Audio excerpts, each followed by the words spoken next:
नमस्कार, मैं जितेंद्र कुमार चंचल। हम हाजिर हैं प्रेरक कहानियों से जुड़ा कार्यक्रम जीवन कथा के इस पहला एपिसोड लेकर, जिसमें हम जिंदगी के संघर्षों से जुड़ी प्रेरणात्मक कहानियां सुनाते हैं। दिल में सीखने की चाहत, कुछ नया करने की ललक, अदम्य साहस, अटूट धैर्य, दृढ़ विश्वास और कठिन मेहनत करने की इच्छा हो तो कोई भी कुछ भी कर सकता है। प्रकृति में इतनी सारी चीज़ें हैं जिससे कुछ न कुछ सीखा जा सकता है। आप उम्र के किसी भी पड़ाव पर हों, अगर सीखने की कला आपको आती है तो वो हर वस्तु जिसे आप देख सकते हैं से कुछ न कुछ सीख सकते हैं, और यह सीख आपके जीवन को, मानव में जन्म को सफल बना देगी। आज पूरा भारत बाबाओं से, गुरुओं से भरा पड़ा है जो सत्संग के माध्यम से अपने शिष्यों को सिखाने का दावा करते हैं, मोक्ष प्राप्ति और चमत्कार का दावा करते हैं। लेकिन सत्संग या कुछ भी जीवन में तभी सीखा जा सकता है जब आपकी सीखने और देखने की दृष्टि सही हो, आपका खुला हुआ मन हो। तब फिर किसी व्यक्ति का सवाल नहीं है। जीवन में जहाँ भी आप हैं, सब तरफ से सीखने को बहुत है। दुनिया के महान दार्शनिकों में से एक ओशो रजनीश, जो किसी सवाल का जवाब इतनी सरलता से समझा देते थे कि सामने वाला आसानी से आत्मसात कर लेता था।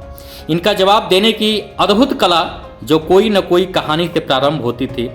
रजनीश ओशो के प्रवचनों से कहानी उठा करके लाया हूं, आप सुनिए। एक मुसलमान फकीर मरने को था। किसी ने उससे पूछा मरते वक्त कि तुमने किससे सीखा, तुम्हारा गुरु कौन था? उसने कहा, बड़ा कठिन है, किस किस के नाम लो। जीवन में एक भी क्षण ऐसा नहीं बीता जब मैंने किसी से कुछ न सीखा हो। एक बार रास्ते से निकलता था, एक छोटा सा बच्चा हाथ में दिया जलाए हुए कहीं जा रहा था। मैंने उस बच्चे से पूछा कि क्या बेटे, तुम बता सकते हो कि दिए में जो ज्योति है यह कहाँ से आई है? मैंने सोचा था कि छोटा बच्चा है, चकित होकर रह जाएगा, उत्तर न दे पाएगा। लेकिन उस बच्चे ने क्या किया, उसने फूंक मार दी और दिए को बुझा दिया और मुझसे पूछा कि अब तुम ही बताओ कि ज्योति कहाँ चली गई। मैंने उस बच्चे के पैर पकड़ लिए। मुझे एक गुरु मिल गया था और जाना कि छोटे बच्चे के प्रति यह भाव लेना कि वह छोटा है गलत है। वहाँ भी कुछ रहस्यपूर्ण मौजूद हुआ है, वहाँ भी कुछ जन्मा है। केवल उम्र में पीछे होने से उसे छोटा मान लेना भूल है। मेरे पास कोई उत्तर न था। तब मैंने जाना कि जो मैंने पूछा था वह बड़ा अज्ञानपूर्ण था, और तब मैंने जाना कि जहाँ तक उस प्रश्न के उत्तर का संबंध है, मैं भी उतना ही बच्चा हूँ जितना वह बच्चा है। मेरे बुजुर्ग होने का भ्रम टूट जाना एक अद्भुत शिक्षा थी जो एक छोटे से बच्चे ने मुझे दी थी। वह मेरा गुरु हो गया था। और एक बार उस फकीर ने कहा कि मैं एक गांव में ठहरा हुआ था और एक औरत भागी हुई आई। उसके कपड़े अस्त व्यस्त थे, उसने बुर्का न ओढ़ रखा था। उसने आकर मुझसे पूछा कि क्या आपने किसी आदमी को यहाँ से निकलते हुए देखा है? तो मैंने उसे कहा कि बदतमीज औरत, पहले अपने कपड़े ठीक कर और मुझसे कुछ पूछ। उस स्त्री ने कहा, माफ़ करें, मैं तो समझी कि आप परमात्मा के दीवाने और प्यारे हैं। मेरा प्रेमी इस रास्ते से निकलने वाला है, मैं उसको खोजने निकली हूँ। वर्षों के बाद इधर से वह आने को है, तो मैं तो उसके प्रेम में इतनी दीवानी हो गई कि वस्त्रों की कौन कहे। मुझे अपनी देह की भी कोई सुध नहीं। लेकिन तुम परमात्मा के प्रेम में इतने दीवाने ना हो सके कि दूसरे के वस्त्र तुम्हें दिखाई ना पड़े।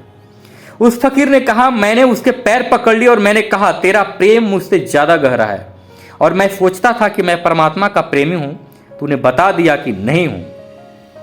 जिसे अभी तक दूसरों के वस्त्र दिखाई पड़ते हैं वह क्या परमात्मा का प्रेमी होगा, जो प्रेम में इतना भी न डूबा हो जितना कि एक सामान्य स्त्री अपने प्रेमी के ख्याल में डूब जाती है। तो वह स्त्री मेरी गुरु हो गई। और उस फकीर ने आगे कहा कि एक बार एक गांव में आधी रात भटकता हुआ पहुंचा। गांव के सारे लोग सो गए थे, सिर्फ एक आदमी एक मकान के पास दीवार के पास बैठा हुआ मुझे मिला। मेरे मन में ख्याल हुआ कि हो न हो यह कोई चोर होना चाहिए। भला इतनी रात किसी दूसरे मकान की दीवार से यह कौन टिका है?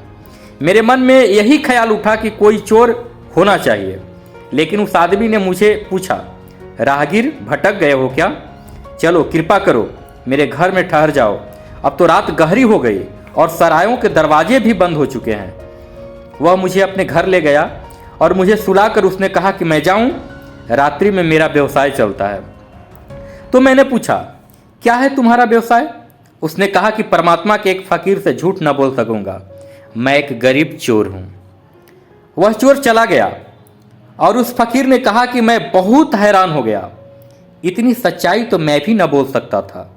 मेरे मन में भी कितनी बार चोरी के ख्याल नहीं उठे और मेरे मन ने भी कौन कौन सी बुराइयां नहीं पाली हैं, लेकिन मैंने कभी किसी को नहीं कही। इतना सरल तो मैं भी न था जितना वह चोर था। और रात जब पूरी बीत गई तो वह चोर वापस लौटा, धीरे धीरे कदमों से घर के भीतर प्रवेश किया ताकि मेरी नींद न खुल जाए। मैंने उससे पूछा, कुछ मिला, कुछ लाए? उस चोर ने कहा, नहीं, लेकिन कल फिर कोशिश करेंगे। वह खुश था, निराश नहीं था। फिर 30 दिन मैं उसके घर में मेहमान रहा और वह 30 दिन ही घर के बाहर रोज रात को गया और हर रोज खाली हाथ लौटा। और सुबह मैंने उससे पूछा कि कुछ मिला, तो उसने कहा, आज तो नहीं, लेकिन कल जरूर मिलेगा, कल फिर कोशिश करेंगे। फिर 1 महीने बाद मैं चला आया और जब मैं परमात्मा की खोज में गहरा डूबने लगा और परमात्मा का मुझे कोई कोर किनारा न मिलता और मैं थक जाता था और हताश हो जाता था और सोचने लगता था कि छोड़ दूं खोज को, तब मुझे उस चोर का ख्याल आता था जो रोज खाली हाथ लौटा लेकिन कभी निराश न हुआ। और उसने कहा कि कल फिर कोशिश करेंगे। और उसी चोर के बार बार ख्याल ने मुझे निराश होने से बचाया। जिस दिन परमात्मा की ज्योति मिली उस दिन मैंने अपने दोनों हाथ जोड़े और उस चोर के लिए प्रणाम किया।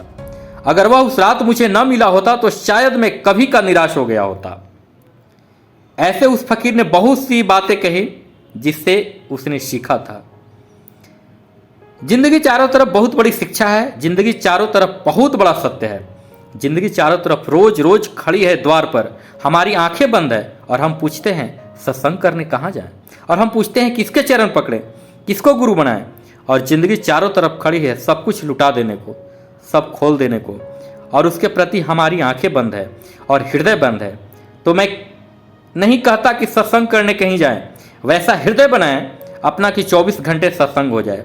जिंदगी में सब कुछ ऐसा है कि जिसे सीखा जा सके, पाया जा सके, जाना जा सके। कोई दृष्टि खुल जाए, कोई अंतर्दृष्टि खुल जाए। यह कहानी हमें यह सिखाती है कि हमें कभी भी हार नहीं माननी चाहिए। लगातार कोशिश के सामने कुछ भी नहीं टिक सकता, यहाँ तक कि एक जीनियस भी नहीं। लगातार कोशिश और सतत प्रयास के आगे हम वो सब पा सकते हैं जिसकी कल्पना हमने की है। यह बात सभी पर लागू हो सकता है, चाहे वह परीक्षा में अच्छे नंबर के लिए पढ़ रहा विद्यार्थी हो या नौकरी की तैयारी कर रहा कोई युवा, कंपनी चलाने वाला कोई मालिक हो या खेल खेलने वाला खिलाड़ी, सभी पर यह नियम एक समान लागू होते हैं। आज के इस एपिसोड में इतना ही। आपको यह कहानी कैसी लगी